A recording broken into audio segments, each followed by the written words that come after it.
All right, y'all know what time it is. Cooking with Des. This time I have another special guest for you guys.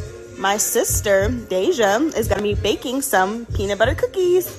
So I will walk you guys through the process. So for any of my bakers out there, this is the segment y'all want to tune into. Can't wait to show y'all. Peace. All right, y'all. Process begins. So first things, KitchenAid is like the #1 baker's item. You need to have this. You don't need it, but it makes baking so much easier. And then here are all the ingredients that we use to make peanut butter cookies. There is one special ingredient that I don't know if I can show you guys quite yet, because that's going to be shown when we actually start our cooking classes. But here y'all go. We'll show you how it's done. All right, as y'all see, she has 2 different bowls, one for dry and one for wet ingredients. As you see, she's topping off the flour. You guys, baking is a science. You don't want to just put your measuring cup in there and just pour. You want to measure out as so. So go ahead and follow what she's doing.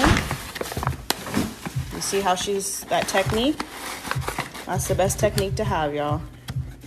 You guys can use your finger, you can use a butter knife, whatever works best for you. Just make sure you wash your hands. Also, I know several times you've seen recipes that call for salt. Go ahead and add the salt.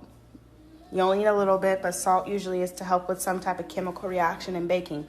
Like I told y'all, baking is a science. So follow the recipe, y'all. It's okay to add the salt. She also added some baking powder. You guys missed that step, but she went ahead and added all her dry ingredients and mixed it up. That's what it looks like. All right, so next she's going to be adding her butter. As you guys see, it's soft. You don't want to work with cold butter. You want your butter to be room temperature. And she's going to go ahead and add her sugar into this mixture and mix it in the mixer. Like I said, this KitchenAid will save your life. It makes baking so much easier.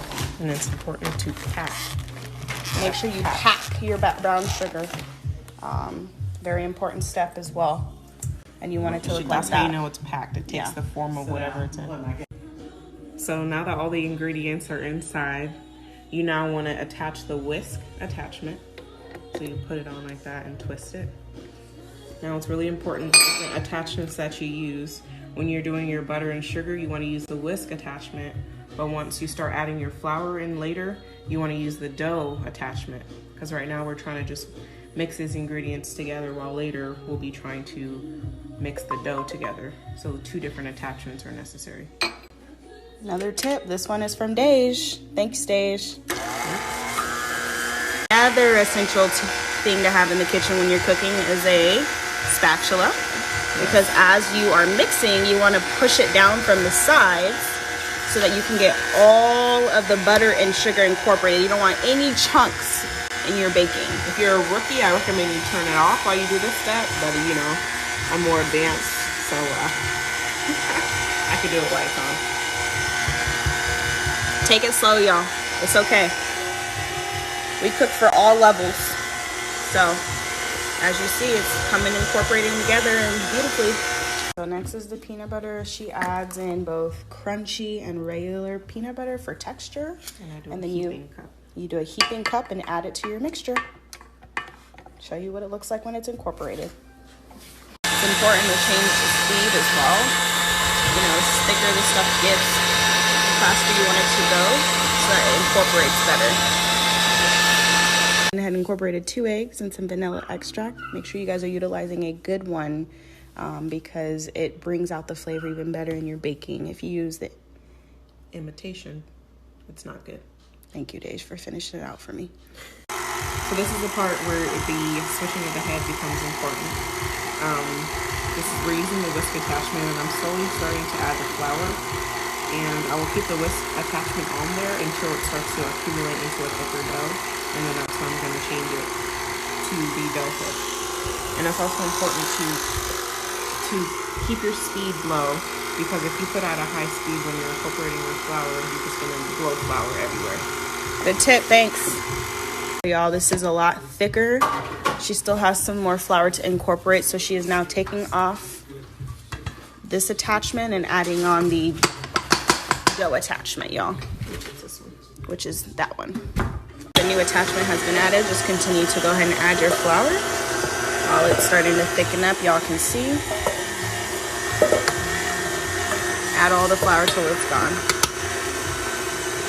So everybody has personal preferences. My sister likes to, when she incorporates the rest of her ingredients, so like her peanut butter chips and that special ingredient I was telling you about, she likes to do it by hand. So that's what we're gonna do right now.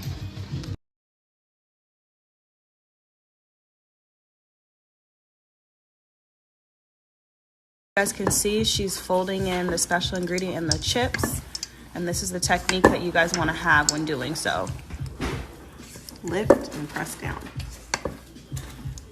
And the cookies ready to go inside the refrigerator. This is an important step when you make peanut butter cookies, because peanut butter is kind of like a liquid, but not I don't know, between like a liquid and a solid. So when you put it in the fridge, the coldness helps it solidify better, and thus your cookies will be a little bit more firmer after you cook them versus cooking them straight like this. They'll turn to like mush. Thanks for the tip, Day. So we have the oven preheating. She set it at 375. And she's now placing them on the cookie sheet. You do not have to spray your pan on this one. And she's kind of eyeing it, but I would say they're about, what, tablespoon size? A little less than a tablespoon. A little less than a tablespoon. So as you see, she's got about 8 on a pan. So they cook evenly and don't stick together. And we'll show you what they look like when they come out the oven. So y'all, a tip that Daishia said is when you put your cookies in the oven, you got to push them down like that, not keep them in the ball.